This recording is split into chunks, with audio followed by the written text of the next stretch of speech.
الحمد لله رب العالمين والعاقبة للمتقين والصلاة والسلام على سيد الأنبياء والمرسلين أما بعد فأعوذ بالله من الشيطان الرجيم بسم الله الرحمن الرحيم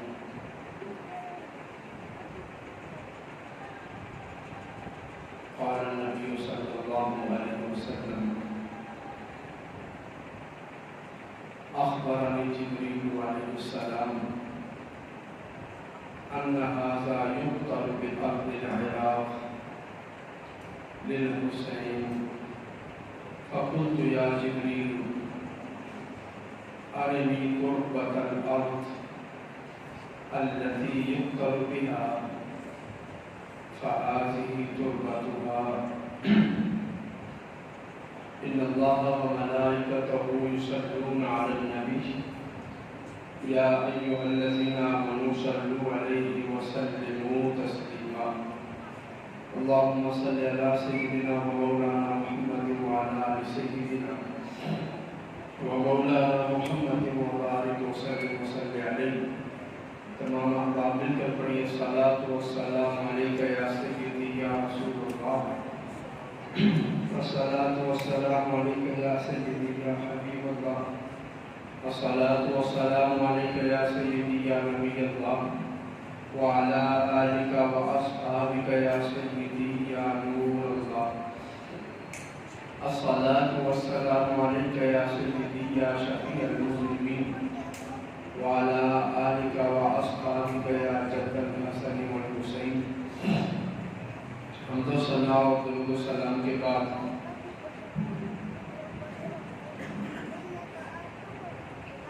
ماہ محرم الحرام کا یہ پررونق مہینہ جو منسوب ہے چراغ رسول جگر گوشہ رسول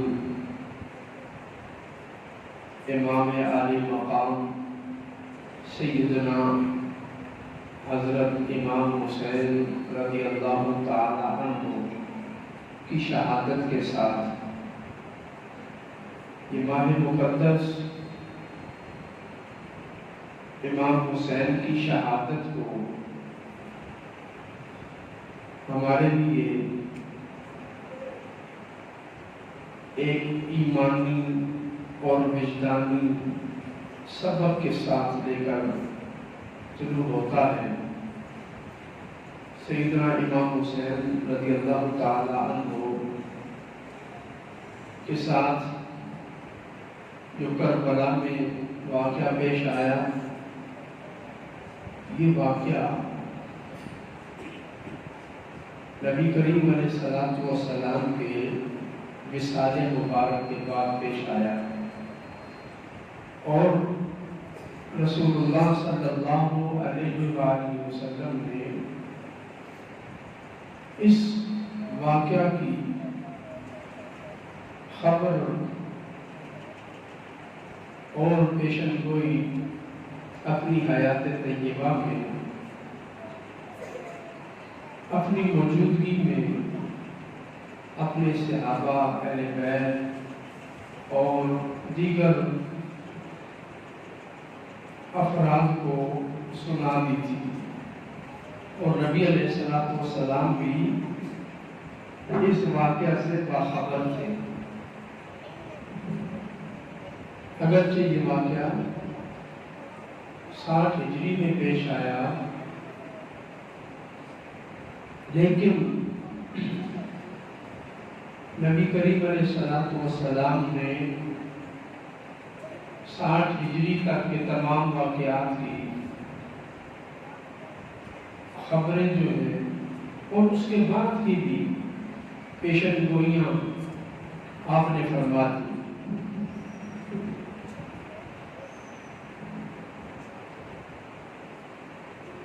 ان پیشن گوئیوں کو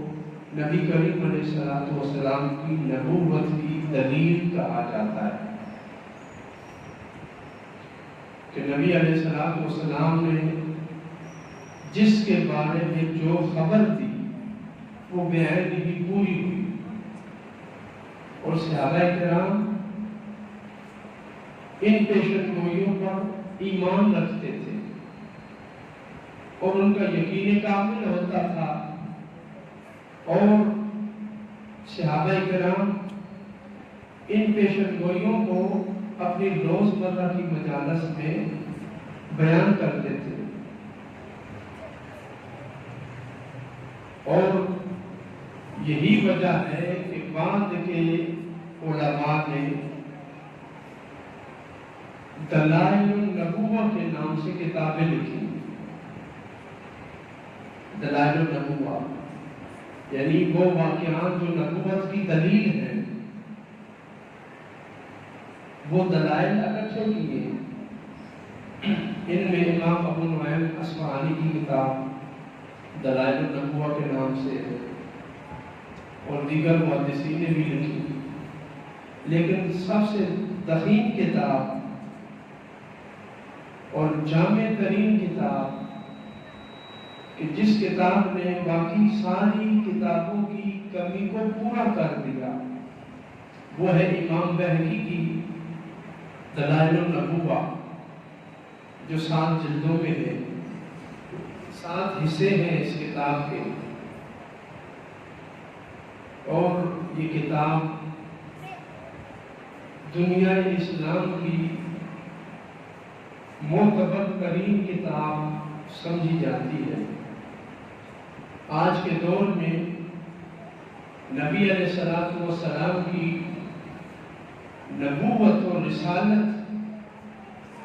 کی دلیلیں اگر کسی نے پڑھنی ہو تو امام بہقی کی کتاب دلائل النبوہ کا مطالعہ کریں۔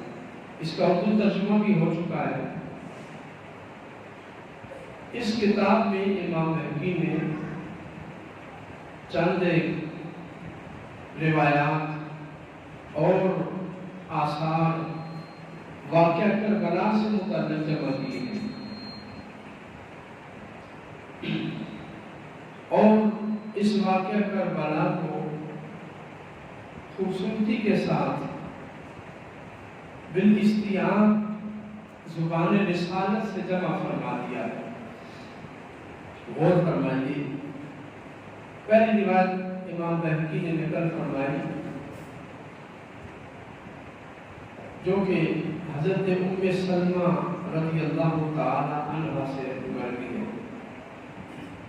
اور یہ روایت اصول حدیث کے مطابق صحیح ہے،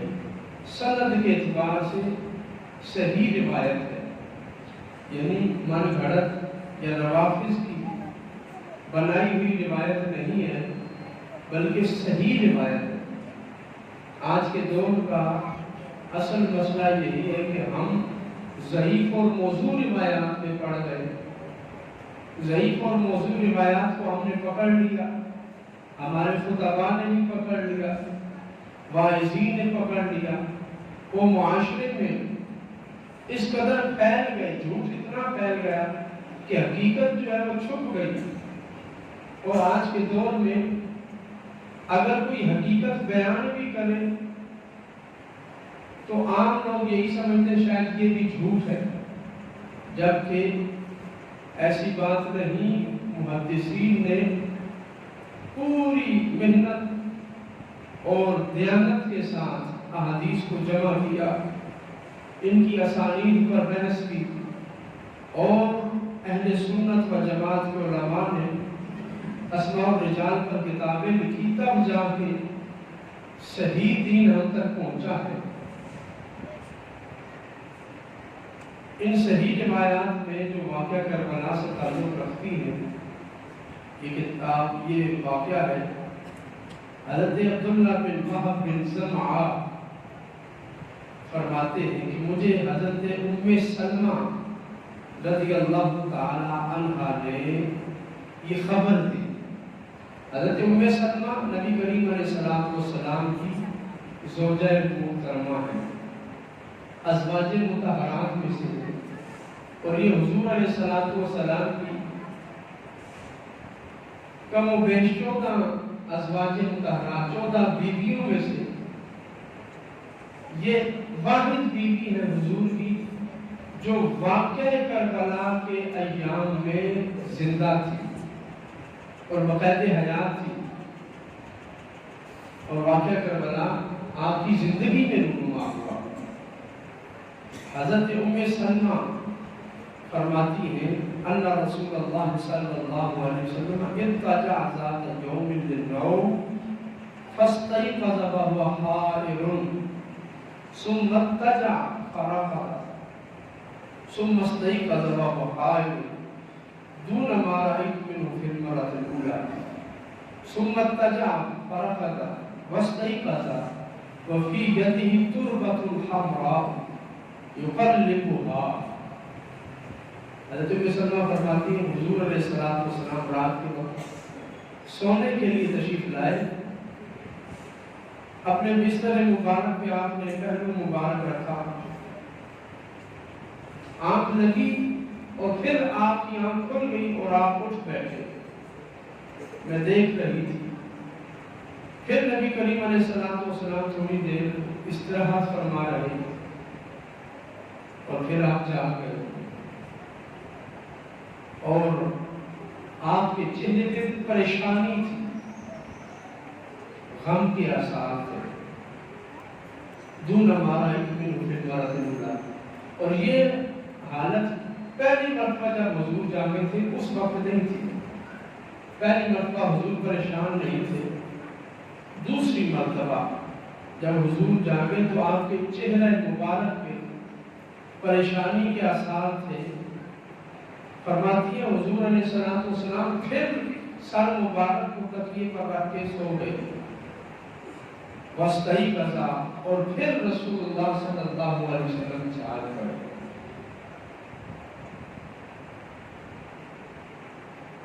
وفی یدہ تربۃ حمراء، حضور اٹھے، میں نے دیکھا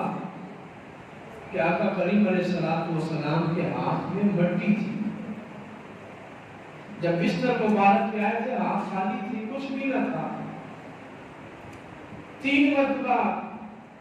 آنکھیں بند کی اور پھر جاگ گئے۔ تیسری مرتبہ میں نے دیکھا حضور اٹھ بیٹھے، پریشان تھے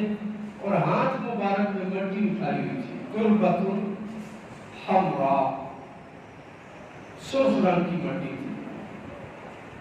یقلبها، حضور علیہ السلام اس کو الٹ پلٹ رہے تھے، آپ کے ہاتھ مبارک میں مٹی تھی اور حضور نے اس کو الٹنا پلٹنا شروع کر دیا۔ فقلت، میں نے عرض کی یا رسول اللہ صلی اللہ علیہ وسلم ما هذه التربة، یہ تربت، یہ مٹی کیا ہے، یہ کہاں سے آئی؟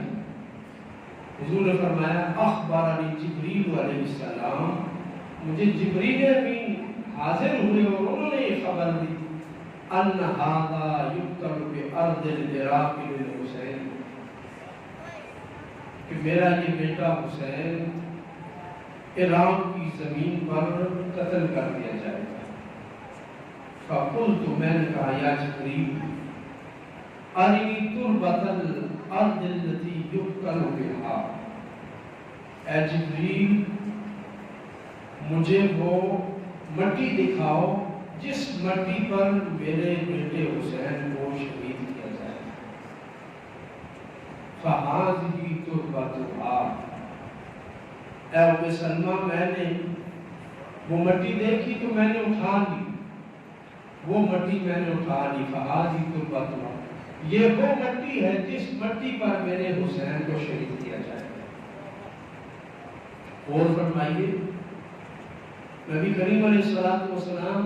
رات کا وقت ہے، اپنی زوجہ محترمہ ام سلمہ کے حجرہ میں آرام فرما رہے ہیں اور آپ یکدم اٹھ گئے، پھر سوئے پھر اٹھ گئے، پھر سوئے پھر اٹھ گئے، اور جبریل امین حاضر ہوئے اور حضرت امام حسین رضی اللہ تعالیٰ عنہ کے شہید ہونے کی خبر جو ہے وہ سنائی۔ یہاں پر قابل غور بات یہ ہے کہ حضرت ام سلمہ کے حجرہ میں جبریل امین کو رب نے اس لیے بھیجا تھا کہ حضرت ام سلمہ کو واقعہ کربلا کا گواہ بنانا تھا۔ نبی علیہ الصلوۃ والسلام کی زوجہ محترمہ، ہر زوجہ حضور کی ہر بیوی کسی نہ کسی لحاظ سے ممتاز اور منفرد ہے، اپنی ایک علیحدہ سے شان رکھتی ہے، لیکن حضرت ام سلمہ کو یہ شان حاصل ہے کہ جس رات جبریل امین حضرت امام حسین کی شہادت کی خبر لے کر حضور کی بارگاہ میں حاضر ہوئے، اس کی عینی گواہ حضرت ام سلمہ رضی اللہ تعالیٰ عنہ تھی۔ اور حضور نے فرمایا کہ عراق کی سرزمین پر شہید کیا جائے گا۔ تو میں نے کہا مجھے وہ مٹی دکھائی جائے جہاں پر میرے اس نواسے کو شہید کیا جائے گا۔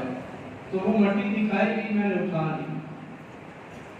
غور فرمائیے اختیارات مصطفیٰ، نبی کے اختیارات کہ اپنے حجرے میں مدینہ میں بیٹھے ہیں اور سینکڑوں میل دور کربلا کے لبزار سے مٹی اٹھا رہے ہیں، اپنے بستر مبارک پہ جلوہ فرما ہو کے سینکڑوں میل دور کربلا کی مٹی کو اٹھا کے اپنے ہاتھ میں لا کے اپنی زوجہ کو دکھا رہے ہیں۔ جو نبی مدینہ میں رہ کے اپنا ہاتھ کربلا میں پہنچا سکتا ہے، وہ نبی کربلا کے دن 10 محرم کو اپنا ہاتھ نکال کے اپنے بیٹے حسین کو بھی بچا سکتا ہے۔ لیکن رب کی رضا پر راضی رہنا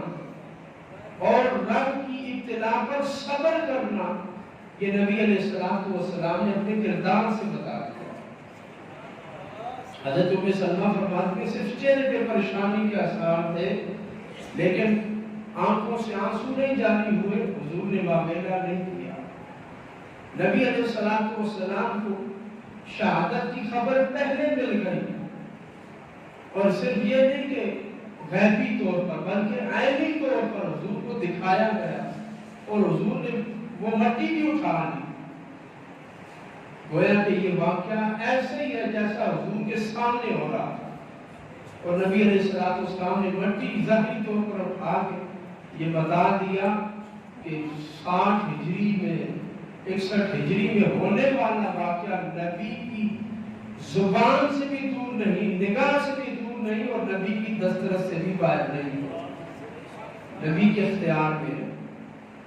لیکن حضور علیہ السلام نے اس خبر کے آ جانے کے بعد نہ ماتم کیا، نہ سوگ کیا، نہ ہی اپنے بیٹے حسین کو بچانے کے لیے دعائیں کی کہ اللہ میرے اس بیٹے کو بچا لے۔ حالانکہ حضرت امام حسین نواسے، جو نواسا ہوتا ہے وہ بیٹے سے بھی زیادہ محبوب ہوتا ہے، نواسا بیٹی سے بھی زیادہ پیارا ہوتا ہے، لیکن حضور علیہ السلام نے ایک دن بھی اس کے حضرت امام حسین کے بچنے کی یا ان کو بچانے کی دعا نہیں کی۔ آپ چاہتے تو اللہ تعالیٰ نے انبیاء کو یہ مقام دیا ہے کہ وہ ہونے والے واقعہ کو، تقدیر جو آئی ہو اس کو بھی وہ ٹال سکتے ہیں، اللہ تعالیٰ نے اختیار دیا ہوتا ہے۔ جیسا کہ اولیاء کرام کے ساتھ بھی اللہ رب العزت یہ سلوک فرماتا ہے۔ صحیح حدیث ہے کہ حضور نے فرمایا کہ جب مومن اللہ کے قریب ہوتا ہے تو اللہ تعالیٰ اس کی زبان ہو جاتا ہے، جس سے وہ بولتا ہے تنطق بہا، یعنی مومن جو بولتا ہے اللہ اس کی زبان ہو جاتا ہے۔ اس کا معنی یہ کہ اللہ وہ کام پورا فرما دیتا ہے۔ یہ عام مومنین کی شان ہے، تو اللہ رب العزت نے تو اپنے محبوب کو یہ شان بالخصوص دی، سارے انبیاء کو دی۔ حضور نے خود فرمایا کہ اللہ تعالیٰ نے ہر نبی کو ایک خاص دعا کا اختیار دیا ہے کہ وہ جو چاہے دعا کرے اللہ رب العزت اسے پورا فرما دیتا ہے۔ تو حضور نے فرمایا میں نے وہ دعا، باقی نبیوں نے وہ دعا زندگی میں مانگ لی، میں نے وہ دعا اپنی امت کے ہاتھ میں قیامت کے دن کے لیے ذخیرہ کر دی ہے۔ حضور چاہتے تو اس دعا کا اختیار استعمال کرتے ہوئے رب سے عرض کرتا ہے مالک مولا میرے حسین کو بچا لے، لیکن حضور علیہ السلام نے ایسا نہیں کیا کہ آقا کریم علیہ السلام صبر اور رضا کا مقام ہمیں سمجھانا چاہ رہے تھے کہ صبر اور رضا حضرت اسماعیل علیہ السلام کا بھی بے مثال ہے، لیکن اس سے بڑھ کر حضرت امام حسین کا صبر و رضا ہے کہ وہاں پر صرف آزمائش تھی، صرف آزمایا گیا، اس سے گزارا نہیں گیا، واقعہ سے گزارا نہیں گیا۔ وہاں پر چھری چلائی گئی لیکن چھری نے کاٹا نہیں، یہاں پر چھری چلی بھی، خنجر چلا بھی اور اس نے کاٹا بھی، اور حضور علیہ السلام نے خود ملاحظہ بھی فرما لیا لیکن اس کو روکنے کی دعا نہیں۔ یہ مقام صبر و رضا کا اعلیٰ ترین مقام ہے۔ تو حضور علیہ السلام نے اس واقعہ کے بعد اہل بیت اطہار کو معلوم ہونے کے بعد کبھی کسی نے بھی اس واقعہ کا اس طرح ذکر کر کے مجلس قائم کر کے رونا دھونا یا بے صبری کی کلمات کہنا یا مرثیے یا دوہے پڑھنا یہ نہ نبی علیہ السلام نے کیا، نہ صحابہ نے کیا، نہ ہی خود اہل بیت اطہار نے کیا۔ اہل بیت اطہار نے صبر اور رضا کا درس دیا۔ تو یہ پہلی روایت ہے کہ جس میں حضرت ام سلمہ فرماتی کہ حضور علیہ السلام کو رات کے وقت جبریل امین نے آ کے یہ خبر سنا دی۔ دوسری روایت حضرت سیدنا ام فضل بنت حارث فرماتی ہے۔ ام فضل بنت الحارث، ام فضل حضور علیہ السلام کی چچی ہے، فرماتی ہے کہ میں رسول اللہ صلی اللہ علیہ وسلم کے پاس حاضر ہوئی اور میں نے عرض کی یا رسول اللہ انی رأیت حلما منکرا اللیلۃ، یا رسول اللہ آج رات میں نے بڑا پریشان کن خواب دیکھا ہے۔ حضور نے فرمایا وما ہوا، کیا خواب دیکھا ہے اے ام فضل؟ حضور نے فرمایا پوچھا تو میں نے عرض کی یا رسول اللہ انہ شدید، یہ بڑا شدید خواب ہے، بڑا سخت خواب ہے۔ قال وما ہوا، حضور نے پوچھا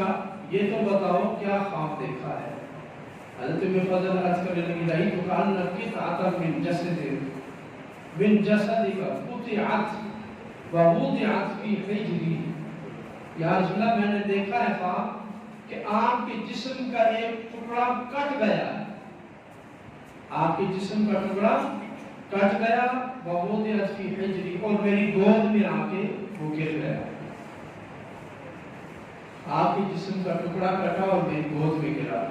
حضور نے فرمایا رأیت خیرا، اے ام فضل تو نے اچھا خواب دیکھا ہے، تو نے اچھا خواب دیکھا ہے۔ اور اس کی تعبیر یہ ہے تلد فاطمہ ان شاء اللہ غلاما، میری بیٹی فاطمہ ایک بیٹا پیدا کرے گی، فیکون فی حجرک، وہ تیری گود میں ہوگا، تیری گود میں رکھا جائے گا، تجھے بشارت ہو کہ مجھے اللہ نواسا جو عطا فرمائے گا وہ تیری گود میں آئے گا۔ فولدت فاطمہ الحسین، حضرت سیدنا امام حسین کی ولادت ہوئی۔ فکان فی حجری، ام فضل فرماتے پھر وہ اکثر میری گود میں رہتے تھے۔ جو میں نے خواب دیکھا تھا کہ حضور کے جسم کا ایسا کٹا اور میری گود میں وہ گر گیا، تو اس کی تعبیر یہ ہوئی کہ امام حسین پیدا ہوئے تو وہ میری گود میں پرورش پائے، کما قال رسول اللہ صلی اللہ علیہ وسلم، جیسے حضور نے فرمایا تھا ویسے ہی ہوا کہ اللہ تعالیٰ نے فاطمہ کو اولاد دی اور وہ میری گود میں آئے۔ فدخلت یوم علی رسول اللہ فوضعته فی حجره ثم حانت منی التفاتة فإذا عینا رسول اللہ تحریفان دموعا، قالت فقلت یا نبی اللہ بأبی انت وأمی مالک۔ حضرت ام فضل فرماتی ہے کہ ایک دن نبی علیہ السلام تشریف فرما تھے تو میں حضرت امام حسین کو لے کر اٹھائے ہوئے حاضر ہوئی، تو میں نے اپنی گود سے اٹھا کر حضور کی گود میں حضرت امام حسین کو رکھ دیا۔ حضور علیہ السلام نے تھوڑی دیر امام حسین کے چہرے کی طرف دیکھا اور پھر میری طرف التفات فرمایا، میری طرف دیکھا۔ میں نے دیکھا کہ حضور علیہ السلام کی آنکھوں سے آنسو جاری، دونوں آنکھوں سے آنسو جاری تھے۔ میں نے عرض کی یا رسول اللہ، یا نبی اللہ، بے ابی انت و امی مالک، یا رسول اللہ میرے ماں باپ آپ پر قربان، آپ کو کیا ہوا، کیوں رو رہے تھے؟ قال اتانی جبریل علیہ السلام، حضور نے فرمایا جبریل امین میرے پاس حاضر ہوئے، فاخبرنی ان امتی ستقتل ابنی ھذا، جبریل امین میرے پاس حاضر ہوئے اور مجھے آ کر یہ انہوں نے خبر دی کہ یا رسول اللہ آپ کے اس بیٹے کو آپ کی امتی قتل کر دیں گے، شہید کر دیں گے۔ فقلت ھذا، میں نے جبریل سے کہا کیا اس میرے پھول کو شہید کریں گے؟ تو جبریل نے کہا نام ہاں، وَأَتَانِي بِتُرْبَةٍ مِّن تُرْبَتِي حَمْرَاءَ، اور حضور نے فرمایا کہ جبریل امین میرے پاس وہ مٹی بھی لائے جس تربت مطہرہ پر میرے بیٹے حسین کا خون گرے گا، میرے اس نواسے کا خون جس زمین پر گرے گا وہ سرخ مٹی لے کر حاضر ہوئے۔ تو یہ دوسری روایت ہے جو سند کے اعتبار سے بالکل صحیح ہے۔ اس میں حضرت ام فضل نے خواب دیکھا کہ حضور کے جسم اقدس کا ٹکڑا کٹا اور میری گود میں گرا،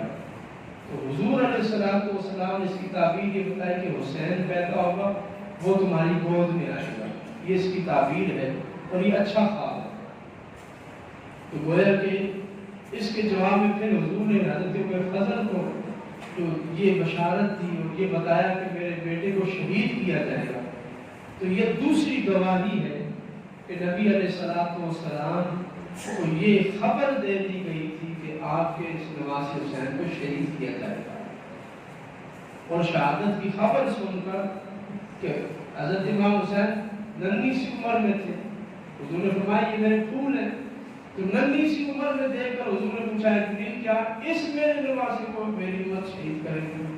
تو اس پر حضور علیہ السلام کی آنکھ مبارک سے آنسو روا ہو گئے۔ تیسری روایت حضرت انس بن مالک فرماتے ہیں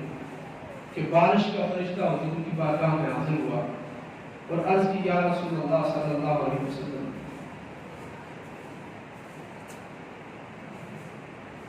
کہ آپ کے ساتھ خلوت چاہتا ہوں، تنہائی چاہتا ہوں۔ تو حضور نے حضرت ام سلمہ سے فرمایا احفظی علیہ الباب ولا يدخلن احد، کہ اے ام سلمہ دروازے پر دھیان رکھو کوئی اندر نہ آنے پائے۔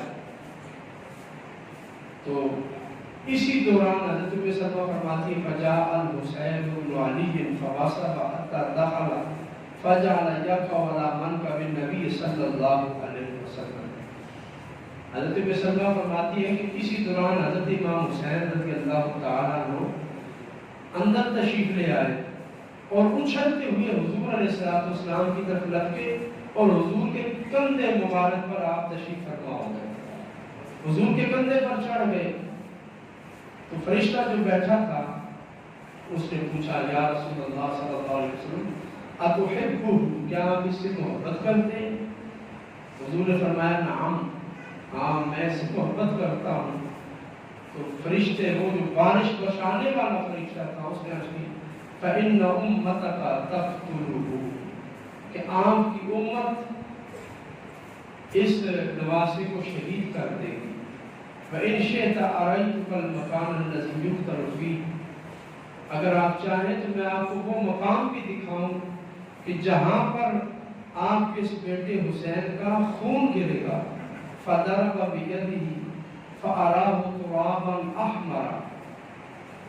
فرشتے نے اپنا پر زمین پر مارا اور پھر سارا علاقہ جو تھا وہ سامنے آ گیا، آنکھوں سے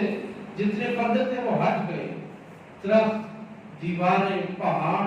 سب ایک سائڈ پہ ہو گئے، نیچے ہو گئے، فأخذته أم سلمى فصرته في طرف ثوبها.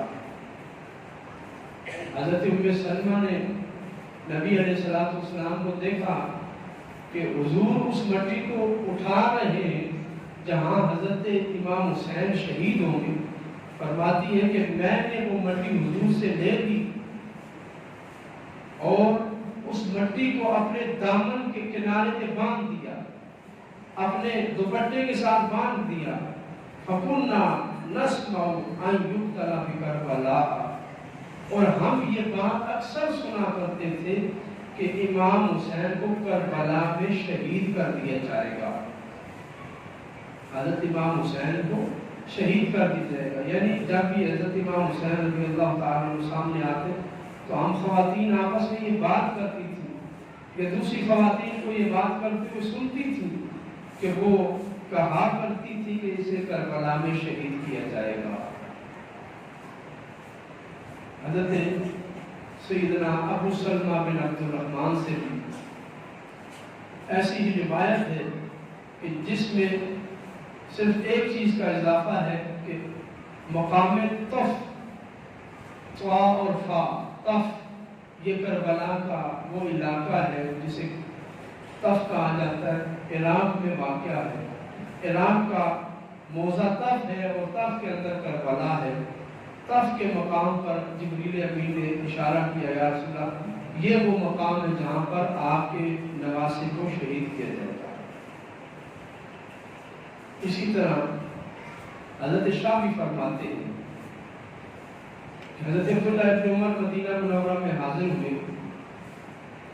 اور انہوں نے آ کر یہ خبر دی کہ حضرت امام حسین رضی اللہ تعالیٰ عنہ عراق کی طرف تشریف لے گئے. میں نے دیکھا, حضرت شاہ بھی فرماتے ہیں کہ میں امام حسین سے ملا. کہاں ملا؟ فرماتے ہیں مدینہ منورہ سے 3 راتوں کی مسافت فاصلہ تھا, اتنا مدینہ منورہ سے دور. تو میں نے پوچھا اين تريد, آپ کہاں جا رہے ہیں؟ آپ نے فرمایا میں عراق جا رہا ہوں. وَمَعَهُ تَوْمِيلٌ وَكُتُبٌ, حضرت امام حسین کے پاس توامیل تھے اور کتابیں تھی, خط تھے. فقال لا تأتهم, فقال هذه كتبهم وبيعتهم. امام شاہ بھی فرماتے ہیں میں نے عرض کی کہ حضرت آپ عراق مت جائیے, لا تأتهم, ادھر نہ جائیے. تو حضرت امام حسین نے فرمایا یہ میرے پاس ان کے خط ہے اور ان کے حلف نامے ہیں اور ان کی بیعت ہے, اور انہوں نے یہ بیعت مجھ سے دی ہے کہ آپ آئیں گے تو ہم آپ کی بیعت کریں گے, ہم یزید کی بیعت سے انکاری ہیں. فقال ان اللہ عز وجل خیر نبیہ بین الدنیا و بین الآخرہ فاختار الآخرة ولم يرد الدنیا وانکم بدعۃ برسول اللہ واللہ لا یلیہا احد منکم ابدا وما صرفها الله عز وجل عنه الا للذی هو خیر لكم فارجعوا فأبى وقال هذه كتبهم وبيعتهم قال فاعتنقه ابن عمر وقال استودعك الله من قتيل. حضرت شاہ بھی فرماتے ہیں کہ حضرت عبداللہ ابن عمر رضی اللہ تعالی عنہ نے عرض کی اے امام حسین, آپ کے نانا تو وہ تھے کہ جنہیں اللہ تعالیٰ نے دنیا اور آخرت دونوں کو اختیار دیا کہ جو چاہے انتخاب کر لیں. انہوں نے آخرت کا انتخاب کیا ہے, انہوں نے آخرت کو دیا بھلم کیا دیتے دنیا, اور دنیا انہوں نے ٹھکرا دی. اور آپ کوفیوں کے خط دیکھ کر, ان کی بیعت دیکھ کر وہاں جائیں گے اور حکومت قائم کریں گے, تو یہ تو دنیا ہے, یہ دنیا ہے, دنیا کے لیے لڑائی ہے. یہ حضرت عبداللہ ابن عمر نے عرض کیا اے امام حسین, جب آپ کے نانا نے دنیا اختیار نہیں کی تو آپ دنیا کیوں اختیار کرنے جا رہے ہیں؟ آپ دنیا کیوں اختیار کرنے جا رہے ہیں؟ بات یہ ہے کہ حضرت امام حسین رضی اللہ تعالیٰ عنہ اگر حکومت قائم کرنے کے لیے کوفہ جا رہے ہوتے تو پھر آپ کو کوفے جانے کی ضرورت نہیں تھی، آپ مدینہ منورہ میں اپنی حکومت قائم کر لیتے۔ ولید آپ کے ہاتھ میں تھا جو گورنر تھا۔ مدینہ سے مکہ میں آیا عبداللہ بن زبیر نے واضح الفاظ نے کہا کہ ہم یہاں پر اپنی حکومت قائم کرتے ہیں، ہم یہاں پر اپنی خلافت کا اعلان کرتے ہیں۔ تو امام حسین نے کہا مجھے خلافت کی نہیں ضرورت۔ اور جب گورنر مدینہ ولید نے مروان کے حکم پر اور اس کی تحریک پر حضرت امام حسین سے بیعت لینے کا کہا تھا اور دھمکی بھی دی، تو حضرت امام حسین نے کہا میں نہ تو یزید کی بیعت کرتا ہوں اور نہ ہی مجھے یہ مطالبہ ہے، دعویٰ ہے کہ مجھے خلافت دی جائے، میں خلافت بھی نہیں لینا چاہتا۔ پھر امام حسین کوفہ کیوں گئے؟ اس لیے کہ کوفہ کے اکثر لوگ جو تھے وہ یزید سے بغاوت کر چکے تھے، اور حضرت امام حسین رضی اللہ تعالیٰ عنہ اس حکومت میں جو یہ بغاوت پیدا ہو گئی اس کو دبانے کے لیے اور یزید کے جو کارنامے تھے یزید کو بتانے کے لیے کہ حکومت اسلامیہ تجھے ملی ہے اس کو چلانا کیسے ہے، حضرت امام حسین رضی اللہ تعالیٰ عنہ اس نیت کے ساتھ، اس ارادے کے ساتھ مدینہ منورہ چھوڑ کر، مکہ چھوڑ کر جہاں آپ چاہتے تو اپنی خلافت قائم کر سکتے تھے۔ تو حضرت عبداللہ بن عمر نے حضرت امام حسین کو محض روکنے کے لیے کہا کہ یہ دنیاوی معاملہ آپ چھوڑ دیں، لیکن امام حسین نے کہا نہیں، اور یہ بھی کہا آپ تو رسول اللہ کے جگر کے ٹکڑے ہیں، آپ کو اس دنیا سے کیا غرض ہے؟ جب اللہ تعالیٰ نے اور اللہ کے پیارے حبیب نے اس دنیا کو آپ سے پھیر دیا ہے تو آپ اس سے منہ موڑیے، جو یزید کرتا ہے کرنے دیجیے۔ تو آپ نے فرمایا حاضی کو تو بیعت، میں ان لوگوں کے ان خطوط کا کیا جواب دوں پھر؟ اور یہ لوگ جو باتیں کر رہے ہیں مجھے بلا رہے ہیں اور نظام حکومت میں دین کے مطابق اصلاح کرنے کی جو دعوت مجھے مل رہی ہے میں اسے کیوں کر ٹھکرا سکتا ہوں؟ قال فاعتنقه ابن عمر وقال استغفرك الله من كثير۔ حضرت عبداللہ بن عمر نے کہا کہ اے امام حسین پھر آپ جائیے، الوداع ہوئیے، اب میں آپ کو مقتول کے طور پہ الوداع کر رہا ہوں، اب آپ زندہ بچ کے دوبارہ مدینہ منورہ میں واپس نہیں آئیں گے۔ گویا کہ حضرت عبداللہ بن عمر کو بھی اس بات کا یقین تھا کہ حضرت امام حسین کو شہید کیا جائے گا۔ اسی طرح جس رات حضرت امام حسین رضی اللہ تعالیٰ عنہ شہید ہوئے، فرماتے ہیں عمار بن ابی عمار کہ حضرت عبداللہ ابن عباس نے فرمایا کہ میں نے اس رات نبی علیہ السلام کو خواب میں دیکھا، اور اس طرح میں نے خواب دیکھا جس طرح دن کے اجالے میں سورج نظر آتا ہے، اس طرح حقیقت پر مبنی یہ خواب تھا۔ میں نے حضور کو دیکھا کہ حضور علیہ السلام کے بال مبارک پر آگندہ ہے، گرد و غبار پڑا ہوا ہے، بیدی قارورۃ، آپ کے ہاتھ میں ایک بوتل ہے، فیہا دم، اس میں خون ہے۔ میں نے عرض کی کہ ابی انت و امی یا رسول اللہ معاذی، یا رسول اللہ میرے ماں باپ آپ کے قربان، یہ خون کیسا ہے، یہ خون کیا ہے، کس کا ہے، آپ نے یہ خون کیوں جمع کیا ہے؟ عبداللہ ابن عباس فرماتے ہیں میں نے خواب میں حضور سے پوچھا یا رسول اللہ یہ خون کیسا ہے؟ فرمایا ھذا دم الحسین و اصحابہ، یہ خون میرے نواسے امام حسین کا ہے اور ان کے خانوادے کا ہے اور ان کے دوستوں کا ہے۔ لم ازل التقطہ منذ اليوم، آج پورا دن گزر گیا ہے میں اس خون کو اس بوتل میں جمع کرتا رہا ہوں۔ فأحصي ذلك الوقت فوجد قد قتل ذلك اليوم۔ حضرت عبداللہ بن عباس فرماتے ہیں جس رات میں نے خواب دیکھا کہ حضور علیہ السلام خون جمع فرما رہے ہیں، میں نے اس دن کا حساب لگایا تو پتہ چلا کہ اسی دن حضرت امام حسین کو شہید کیا گیا تھا، اور نبی علیہ السلام اپنے ہاتھ مبارک میں وہ خون جمع فرما رہے تھے جو حضرت امام حسین رضی اللہ تعالیٰ عنہ کے خاندان کا گرا تھا۔ اسی طرح حدیث صحیح میں ہے، حضرت نضرہ الازدیہ فرماتی ہے کہ جس دن حضرت امام حسین کو شہید کیا گیا، لما قتل الحسین ابن علی مطرت السماء دما، اس دن بارش نازل ہوئی، بارش کے ساتھ خون کے قطرے بھی گر رہے تھے. فاصبحت وكل شيء ملآن دما.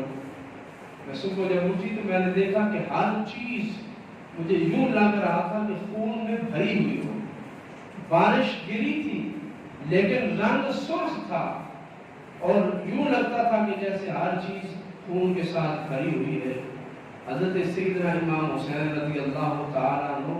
کی شہادت پر بارش ہوئی اور ایسی بارش تھی جس میں خون تھا. اسی طرح ولید کہتا ہے، حضرت امام سے روایت ہے، ولید بن عبد الملک کی مجلس میں امام زہری نے جو سب سے پہلا کلام کیا وہ یہ تھا، ولید نے کہا ایکم یعلم ما فعلت احجار بیت المقدس یوم قتل الحسین بن علی، کہ تم میں سے کوئی جانتا ہے کہ جس دن بیت المقدس، جس دن کربلا میں امام حسین شہید ہوئے، اس دن بیت المقدس کے پتھروں نے کیا کیا؟ تو حضرت امام زہری نے فرمایا بلغنی انہ لم یقلب حجر الا وجد تحتہ دم عبید، کہ مجھے یہ خبر ملی ہے. امام زہری فرماتے ہیں ولید بن عبد الملک کی مجلس میں ولید جب بادشاہ بنا اور تخت پہ بیٹھا تو اس نے پہلا سوال یہ کیا کہ امام حسین کی شہادت کے دن بیت المقدس میں کیا ہوا، ان پتھروں کے ساتھ کیا ہوا تھا، کوئی جانتا ہے؟ یعنی حضرت سیدنا امام زہری اور ولید بن عبد الملک، ان کے سوال کا مقصد یہ تھا کہ حضرت سیدنا امام حسین رضی اللہ تعالی عنہ کے شہادت کے ساتھ دنیا میں کیا اثرات نما ہوئے. تو امام زہری نے اس مجلس میں کہا بلغنی انہ لم یقلب حجر الا وجد تحتہ دم عبید، کہ بیت المقدس کے در و دیوار میں جو پتھر لگے ہوئے تھے، جو پتھر بھی اٹھایا جاتا تھا اس کے نیچے تازہ خون موجود ہوتا تھا. اس کے نیچے تازہ خون بالکل لوگوں کو نظر آیا اور لوگوں نے دیکھا. حضرت سیدنا امام حسین رضی اللہ تعالی عنہ کی شہادت یہ وہ واقعہ جو حضور علیہ السلام نے زندگی میں ملاحظہ فرمایا، پیش آپ کے بعد آیا لیکن اس کی خبر پہلے سے مشہور تھی. اور حضرت سیدنا امام حسین رضی اللہ تعالی عنہ کی شہادت اور پھر اس کے بعد جب حضرت امام حسین کا سر مبارک نیزوں پر لہرا کے یزیدی فوج لے جا رہی تھی تو اس وقت ایک شخص آگے آگے یہ آیت پڑھ رہا تھا سورہ کہف، ام حسبت ان اصحاب الکہف والرقیم قالوا من آیاتنا عجبا، کیا تم نہیں جانتے، تمہیں گمان نہیں کہ اصحاب کہف اور اصحاب رقیم ہماری عجیب نشانیوں میں سے تھے. یہ آیت جب اس نے پڑھی تو امام حسین کے سر مبارک سے آواز آئی قتلی و حملی اعجب من اصحاب الکہف والرقیم، کہ اصحاب الکہف اور اصحاب الرقیم کے واقعہ سے بھی زیادہ تعجبناک بات یہ ہے کہ نبی کا نواسہ کربلا میں شہید کر دیا گیا ہے. یہ دنیا کا سب سے عجیب ترین واقعہ ہے، واقعہ شہادت. اور واقعہ شہادت کا سبب کیا ہے؟ حضرت عبداللہ ابن عمر اور حضرت امام حسین کی گفتگو، ولید کی گورنر مدینہ کی اور حضرت امام حسین کی گفتگو یہ بتاتی ہے کہ امام حسین خلافت کے مطالبے کے لیے نہیں گئے تھے کہ مجھے خلیفہ بنایا جائے، کیونکہ خلافت تو آپ نے اور حضرت امام حسن نے حضرت امیر معاویہ رضی اللہ عنہ کے حوالے کر دی تھی اور پھر اس کا دوبارہ مطالبہ بھی نہیں کیا. نہ ہی حضرت امام حسین مطالبے کے لیے نکلے، نہ ہی آپ کو دعوت تھا، نہ ہی آپ اپنی خلافت قائم کرنا چاہتے تو مکہ اور مدینہ میں قائم کر لیتے، وہاں پہ حالات بھی سازگار تھے. یہاں جیسے حضرت علی رضی اللہ تعالیٰ عنہ کی خلافت مکہ اور مدینہ اور کوفہ میں تھی اور ادھر حضرت امیر معاویہ رضی اللہ تعالیٰ عنہ نے شام میں اپنی خلافت قائم کر لی تھی. حضرت امام حسین چاہتے تو اپنی خلافت قائم کر سکتے تھے لیکن قائم نہیں کی. یزید کو دین کا پیغام دینے کے لیے، اس کی اصلاح کے لیے آپ تشریف لے گئے، جو بات یزید کو ناپسند گزری۔ ہر دور کے یزید کا مسئلہ یہی ہے کہ وہ حق سن نہیں سکتا، اور ہر دور کے غلام حسین کا مسئلہ یہ ہے کہ وہ باطل کو برداشت نہیں کر سکتا۔ مالک کائنات ہمیں حق پر قائم رہنے کی توفیق عطا فرمائے۔